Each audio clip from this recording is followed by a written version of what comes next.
नमस्कार दर्शकों, आप जुड़ चुके हैं जेके फर्स्ट न्यूज़ के साथ और मैं आपका हुस्न शर्मा। जैसे कि आप सब जानते हैं, जिस दिन से अगर बात की जाए, जो डिलिमिटेशन कमीशन की जो रिपोर्ट है वो जो 5 मेंबरीय सदस्य थे उनको सौंपी गई है, उस दिन से अगर बात की जाए तो राजनीतिक जो हलचल है वो काफ़ी बढ़ चुकी है। और देखा जाए तो जो रिपोर्ट सौंपी गई है उसका विरोध भी हो रहा है।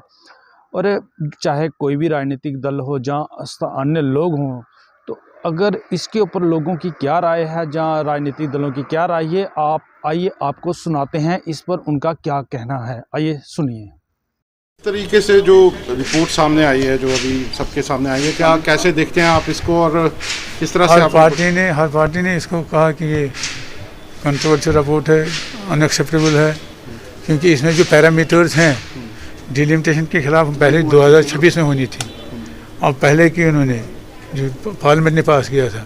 लेकिन जो पैरामीटर्स होते हैं इनके पास, जो एक मेयार होता है, किन बुनियादों पे वो किसी को कॉन्स्टिट्यूंसी बढ़ाएं, किन बुनियादों पर घटाएं, किन बुनियादों पे चेंज करें, उन पैरामीटर्स को फॉलो नहीं किया गया, टोटली उनको इग्नोर किया गया। 2011 का सेंसस जो है उसके मुताबिक लेटेस्ट वही सेंसस हमारे पास अवेलेबल है।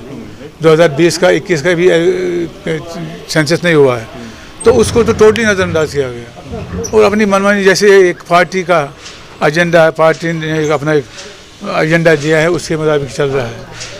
लेकिन सर, जिस तरीके से हम देख रहे हैं, जो रिपोर्ट सामने आ रही हैं, एक सीट पुंछ राजौरी की है, उसको अनंतनाग के साथ मिला दिया है, उसके अलावा बहुत सारी ऐसी सीट्स, बहुत चीज़ों पे आपको कैसे आप बहुत चीज़ें हम जवाब देंगे। अब 13 को भी मीटिंग हो रही है, आज भी हमारी मीटिंग हो रही है, पुंछ राजौरी के लोग भी होंगे तो वो बात करेंगे, तो उसमें सर 13 को गुपकार की मीटिंग बुलाई गई है, अलायंस पे चर्चा होगी।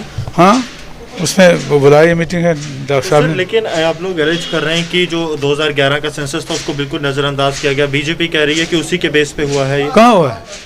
बीजेपी ऐसा कैसे हुआ? नहीं, बीजेपी कहते हैं, आप खुद जो है, आप जर्नलिस्ट हैं, आपको पता होगा, ऐसा नहीं हुआ। विरोध रहेगा सर इसका आपका पूरी तरह से? हमने तो उसी दिन विरोध किया है जिस दिन डॉक्टर साहब ने, मसूदी साहब ने और अकबर लोन साहब ने जब मीटिंग में एज मेंबर्स पार्टिसिपेट किया, तो उसी वक्त उन्होंने कहा कि ये एक्सेप्टेबल नहीं है हमें, ये रिपोर्ट, इसमें बड़ा कन्फ्यूजन। जी सर, किस तरह से देखते हैं इस डिलिमिटेशन की रिपोर्ट को, और आप एक स्पोक पर्सन है, इस रिपोर्ट को किस तरह से देखते हैं? देखिए, हम इस रिपोर्ट को सिरे से खारिज करते हैं। यह रिपोर्ट जम्मू के लोगों की अपेक्षाओं पर खरी नहीं उतरी। आज जो हालात यहाँ बन चुके हैं, आज आप देखिए, आज सड़कों पर लोग हैं, अंदर ऑल पार्टी मीटिंग चल रही है, प्रेस कॉन्फ्रेंसें हो रही हैं, लोग रोड को सड़कों पर हैं, क्योंकि जो जम्मू के लोगों के साथ वादे किए गए थे, आज भारतीय जनता पार्टी का जो हस्तक्षेप था, जो भारतीय जनता पार्टी की इंटरफेरेंस से डिलिमिटेशन कमीशन है, वो आज लोगों के सामने आ चुकी है। जब उस शेतगढ़ सीट को खत्म किया गया, तो भारतीय जनता पार्टी के जो लीडर वर्कर थे वो बीजेपी के ऑफिस में क्यों गए रिजाइन करने के लिए? क्योंकि उनको कहा गया था कि डिलिमिटेशन कमीशन जो है वो हमारे कहने पर काम कर रहा है, वो एडमिनिस्ट्रेशन के पास नहीं गए, वो कहीं और नहीं गए। तो ये बीजेपी ने जो डिलिमिटेशन कमीशन में हस्तक्षेप करके, इंटरफेरेंस करके जम्मू के लोगों के साथ अन्याय किया है, तो जम्मू के लोग भारतीय जनता पार्टी को इस उनकी कार्रवाई के खिलाफ, उसके इस मसले पे सबक जरूर सिखाएंगे। देखिए, अगर इस रिपोर्ट को देखा जाए जो डिलिमिटेशन कमीशन द्वारा बनाई गई है, उससे ऐसा लगता है कि इसको बंद कमरे में बैठकर बनाया गया है और गूगल मैप द्वारा बनाया गया है, क्योंकि इसका जम्मू कश्मीर की डेमोग्राफी और ज्योग्राफिकली कोई मेल नहीं है।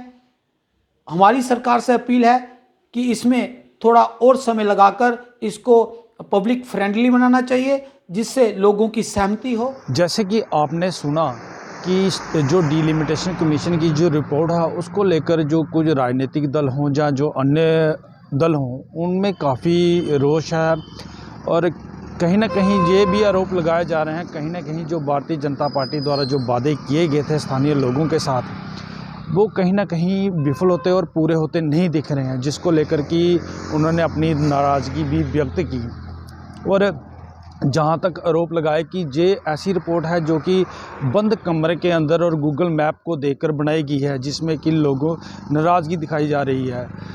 और आने वाले दिनों में राजनीतिक हलचल इसके ऊपर क्या रहती है और आने वाले दिनों में इस पर क्या रंग निकल के सामने आता है, इसके लिए आप जुड़े रहिए हमारे जेके फर्स्ट न्यूज़ के साथ। तब तक मुझे दीजिए इजाज़त। धन्यवाद।